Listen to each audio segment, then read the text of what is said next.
Changamoto kubwa ya sasa ni ongezeko la uzito kupita kiasi linalochochea maradhi sugu yasiyoambukiza kama vile kisukari, shinikizo la damu na magonjwa ya moyo. Magonjwa haya yanapunguza nguvu kazi, yanaongeza gharama kubwa za matibabu na kufifisha jitihada za serikali za kuboresha afya. Gharama kubwa ya matibabu inatumika, gharama kubwa ya ununuzi wa madawa inatumika kwa ajili ya kutibu magonjwa yasiyoambukiza, sukari, shinikizo la damu na magonjwa ya moyo.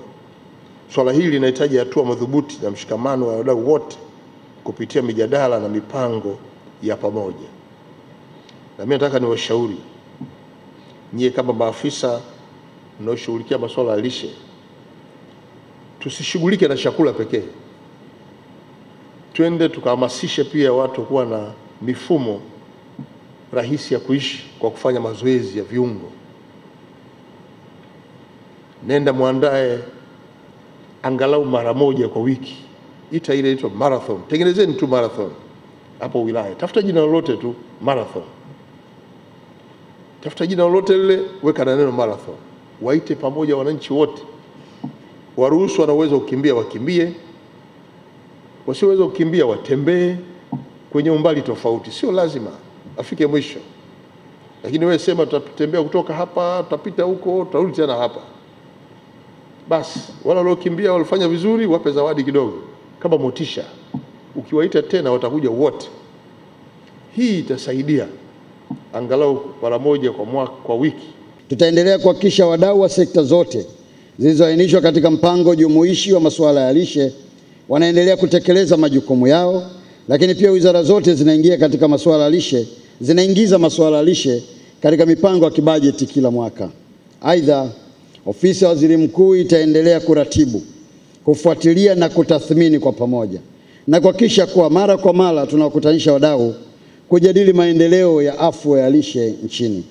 Maazimio matano yaliyofikiwa katika mkutano huo yakawekwa wazi na Katibu Mkuu Ofisi ya Waziri Mkuu Dr. Jim Younaz.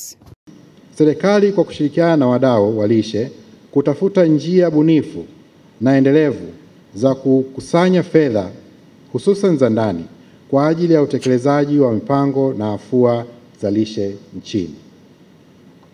Azimio la pili ni kujenga uelewa wa masuala ya lishe kwa sekta binafsi ili kuimarisha ubora kilishe wa bidhaa za chakula na vinywaji katika mnyororo mzima wa chakula nchini.